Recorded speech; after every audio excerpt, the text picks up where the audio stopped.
muy buenas tardes, muy buenas noches, muy buenos días, dependiendo del que escuche este programa que estamos dando inicio, que se va a denominar Voces Docentes Camino al Plebiscito de Salida, con la participación de nuestra querida compañera, profesora, tesorera del Comunal San Bernardo, Pamela Guerrero, y el que acá está hablando, el profesor Carlos Garcés Hernández. ¿Cómo estás, querida Pamela? Muy bien, querido Carlos, aquí nos encontramos nuevamente, como recién te decía, porfiadamente, en este espacio de comunicación donde queremos conversar, intercambiar ideas sobre el proceso que nos está dando una oportunidad histórica de poder definir una nueva constitución para nuestro país, para nuestro pueblo, y creo que es un orgullo para nosotros poder decir, Carlos, de que tenemos esta oportunidad, que vamos a tener la oportunidad este 4 de septiembre de definir consciente, libre, pero por sobre todo muy convencidos de que la rayita que vamos a colocar va a ser en el lugar preciso para comenzar a echar a andar un Chile mejor. Eso creo. Correcto. Bueno, acá tenemos nosotros el texto de la Sí, nueva que también está constitución. mi texto. Muy bien. Bueno, se discutió mucho, Pamela, respecto a los primeros, a los borradores de lo que era la constitución, pero lo que realmente vamos nosotros a pronunciarnos es sobre esto, sobre el texto definitivo, la propuesta de constitución. Ni siquiera es un borrador, es la propuesta de constitución que va a ser plebiscitada, como muy bien dijiste, este 4 de septiembre. Y como nosotros los dos somos profesores de historia, no podemos dejar de mencionar la historia, porque esta historia tiene un largo camino, ya que por lo menos en el último tiempo comenzó con este acuerdo que se firma producto de toda esta movilización y del estallido social, y que luego se ve refrendada en una reforma a la Constitución que dio camino y a lograr, a través de un proceso democrático, participativo, paritario, con participación de grupos para los pueblos originarios, para que pudieran redactar esta nueva Constitución. Y lamentablemente nosotros hemos visto, por lo menos lo que yo pienso, Pamelita, porque aquí tenemos algunas visiones democráticamente que podemos estar de acuerdo o no, pero de que lamentablemente nos estamos fijando más en preocuparnos de desmentir las fake news a las cuales se ha encargado las personas que están por el rechazo, y yo creo que lo que corresponde es hacer hincapié en lo que significa esta constitución para el futuro de nuestro país. Es decir, qué proyecto de sociedad nos permitiría construir esta nueva constitución, qué conceptos son los que nuevos que aparecen en esta nueva constitución. Y yo, para terminar, Pamelita, para darte tu pase, hay dos aspectos que para mí son tremendamente relevantes. Primero, terminar con el Estado subsidiario. Y número dos, establecer un Estado social de derechos, que son cosas que no estaban en la Constitución del 80 y que los que dicen que rechazar para reformar, según ellos, yo no veo por dónde, porque esa Constitución antigua nunca lo estableció.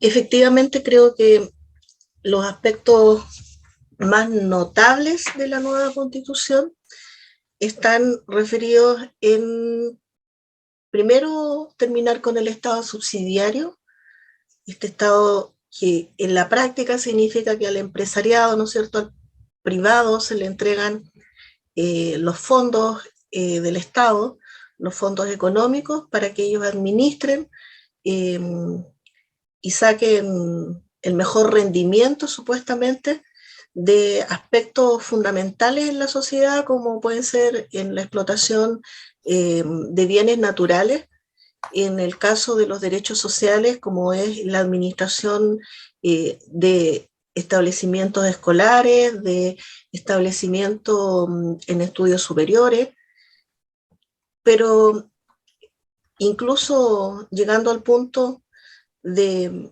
entregar hasta la salud, ¿no es cierto?, a manos privadas cuando eh, los derechos para toda la población quedan conculcados y por lo tanto limitados a, al poder adquisitivo que tengan las personas. Entonces, ese salto cualitativo es fundamental para que podamos, a lo largo de un proceso que me imagino se irá a demorar por lo menos unos 10 años, consolidar un nuevo Estado para Chile, un Estado efectivamente que dé garantías de los derechos sociales o de los derechos humanos fundamentales de todos los habitantes de nuestro país. Hay otro aspecto que yo quiero hacer notar, que es el derecho del medio ambiente, todo lo que está relacionado con los aspectos del cuidado de nuestra naturaleza, de nuestra biodiversidad y muy en especial el derecho al agua, que ha sido, mira, así como ya sabemos, pero lo tengo que decir, que la constitución de Pinochet, del pinochetismo, digamos, eh, nos quitó el derecho natural al agua, porque el agua pasó a ser un bien, ¿no es cierto?, de uso privado que podía ser administrado por particulares y por lo tanto no nos aseguraba la subsistencia y el debido equilibrio que debe haber entre la naturaleza y el ser humano con el derecho al agua. Sin embargo, esta constitución, esta propuesta de constitución nos devuelve a los chilenos el derecho a tener soberanía sobre nuestras aguas y a que el Estado sea quien deba velar por la protección de lo lógico.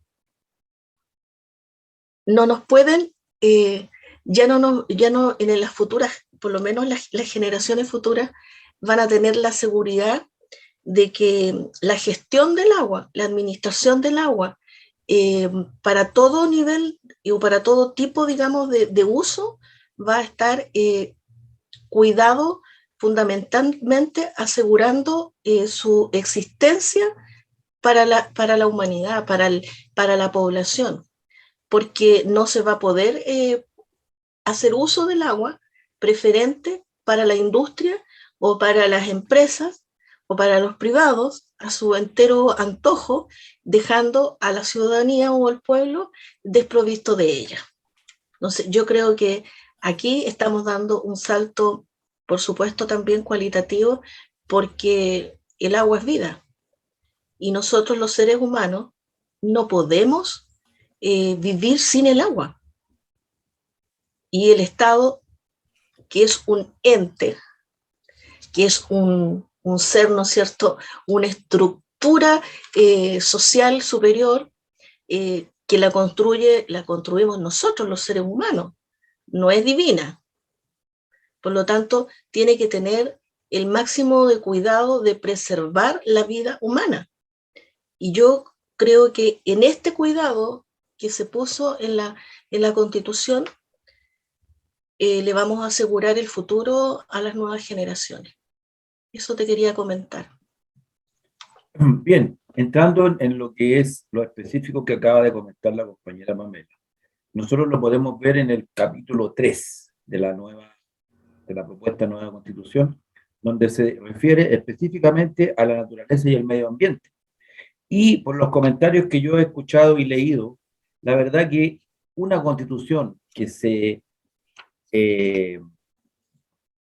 esté en conformidad con las nuevas realidades de los nuevos tiempos, no puede dejar de considerar este aspecto. O sea, en ese sentido, esta Constitución es una Constitución moderna, adaptada a la realidad. Porque ¿cuál es la realidad actual respecto a la naturaleza del medio ambiente? Que ha existido una mayor conciencia respecto a la protección de la naturaleza y el medio ambiente. Porque la catástrofe ecológica que ha sufrido la humanidad en las últimas décadas, el cambio climático, el uso indiscriminado y sin cuidar la naturaleza eh, eh, con una nueva legislación que considere todos esos elementos, ¿ya? Por lo tanto, en ese sentido, esta constitución es moderna en el sentido de que considera el medio ambiente, considera lo que significa la preservación del medio ambiente, sin, obviamente, dejar de lado lo que significa la extracción de los minerales y todo eso, porque obviamente no podemos dejar la naturaleza así como en un museo, ¿no? O sea, En el un ser santuario, humano, no se trata de un santuario. exactamente.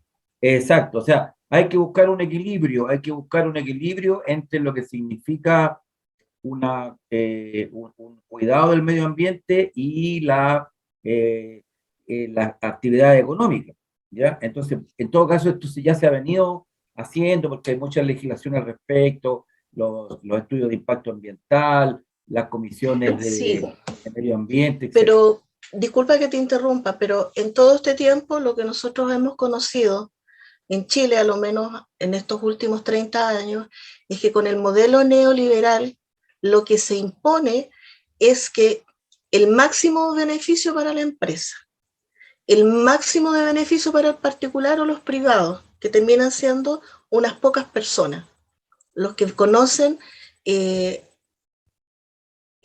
digamos, el regalado gusto de apropiarse de estos bienes de la naturaleza, de transformarlos, generar a lo mejor con ellos otros bienes de mercado y tener ganancias indiscriminadas. En cambio, para la población, para los ciudadanos, que hoy día los llamamos o nos les acostumbran a denominarnos en el sistema neoliberal consumidores, eh, ya ni siquiera tenemos el derecho a un consumo sano del bien agua o del bien aire y del bien alimento que sea en buenas condiciones. Porque la soberanía alimentaria, que es otro tema que también la nueva constitución nos viene a garantizar.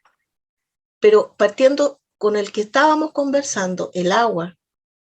O sea, el agua es un bien que se utiliza en todo ámbito de la industria, del conocimiento, de la ciencia. O sea, no hay nada que no pase por el uso del agua. Ese es el punto. Y en nuestro país era el único país del mundo que tenía una constitución que le garantizaba el agua solo como derecho privado. Hoy día la constitución, esta nueva constitución, le va a devolver al pueblo, le va a devolver a la soberanía popular el derecho al agua. Y aquí, obviamente, lo que tiene que pasar es que el sistema de mercado, sistema capitalista, se va a tener que controlar. Y por lo tanto, en el futuro, el agua no va a pasar a ser un bien escaso, donde los seres humanos que no puedan pagarlo sencillamente no la van a tener. Todo lo contrario. Porque todo esto pasa eso hoy día. Aquí en San Bernardo nosotros conocemos zonas, ¿no es cierto?, de San Bernardo que no tienen derecho al agua. Porque el mercado del agua no les hace llegar el agua. Y uno se pregunta, ¿pero cómo? ¿Por qué no tienen agua? En las zonas, ¿no es cierto?, Santa Pamela, hay un sector aquí de la zona de los Herrera, zonas sin agua, históricamente sin agua potable. Y uno dice, ¿pero cómo? Si la industria es tan eficiente. Bueno, a ellos no les resulta, a estas empresas no les resultó viable o no les resultaba mucho costo tener que llevar agua hasta esa zona, entonces sencillamente no se hicieron la infraestructura para hacerles llegar agua a los vecinos, a los ciudadanos de esa zona. En Exactamente. el futuro eso no puede seguir pasando. Entonces, así como hoy día tenemos una constitución, la constitución de Pinochet es una constitución que le ha garantizado los derechos a un mercado, al sistema privado. Yo creo que con la nueva constitución lo que se va a dar paso es a garantizar los derechos sociales. Y ese es un cambio cualitativo por el cual voy a defender y voy a votar a apruebo. Así que sería hasta aquí mi opinión en este tema. Sí, muy bien, Pamela. Yo creo que es importante, como te vuelvo a decir, centrarnos en lo que la Constitución está ofreciendo. Obviamente ninguna Constitución es perfecta, todo es absolutamente perfeccionable, porque también, además, que cuando se apruebe esta nueva Constitución, va a venir un periodo largo de ajuste de toda la legislación que va a tener que llevar a la realidad lo que esta Constitución establece. Por lo tanto, acá no está terminado, aquí no se termina con la Constitución, como tú dices, es un periodo de transición bastante largo que en algunos casos la misma Constitución establece 1 o 2 años para tratar algunos aspectos respecto a ciertas leyes que establece la Constitución. Yo creo que en esta primera parte de este capítulo, de estos poquitos programas que nos quedan hasta el plebiscito, hacer hincapié, ¿no es cierto?, en que estudiemos el capítulo número 3 sobre naturaleza y medio ambiente, que la Constitución lo ha establecido, y respecto al tema del agua, establece el Estatuto del Agua, el Estatuto de los Minerales y, muy importante, una Defensoría de la Naturaleza para unificar en un solo ente todo lo que tenga que ver con la defensa del medio ambiente, con impedir que los intereses económicos prevalezcan sobre el, la conservación del medio ambiente, los impactos ambientales, etcétera, para que, como el caso del agua, que estamos afectados por una gran sequía de muchos años producto del cambio climático, no se siga agudizando. Porque no es solamente la sequía lo que explica el problema del agua, es también por el saqueo, El saqueo. por la irresponsabilidad, por la liberalización del sistema, por darle un uso lucrativo al agua en desmedro de las comunidades y que ha llevado a miles de desastres, que el más emblemático, bueno, que tenemos aquí, el tema que se acabó la laguna de Culeo y bueno, y todo lo que significa eso, y también la amenaza que tenemos de racionamiento para toda la región metropolitana. Así que eso, mi estimada Pamela, en esta primera Sí, parte Carlito. de lo que estamos viendo. Bueno, un gusto una vez más tener estos espacios de conversación y que por supuesto, esperando que nuestros colegas, profesores, sean los más estudiosos en estos días y divulguen las verdades de la nueva Constitución. Muy bien, ha sido un gusto y nos estaremos viendo en la próxima semana en otro Sí. análisis de esta voz docente camino al plebiscito de salida. Que estén muy bien.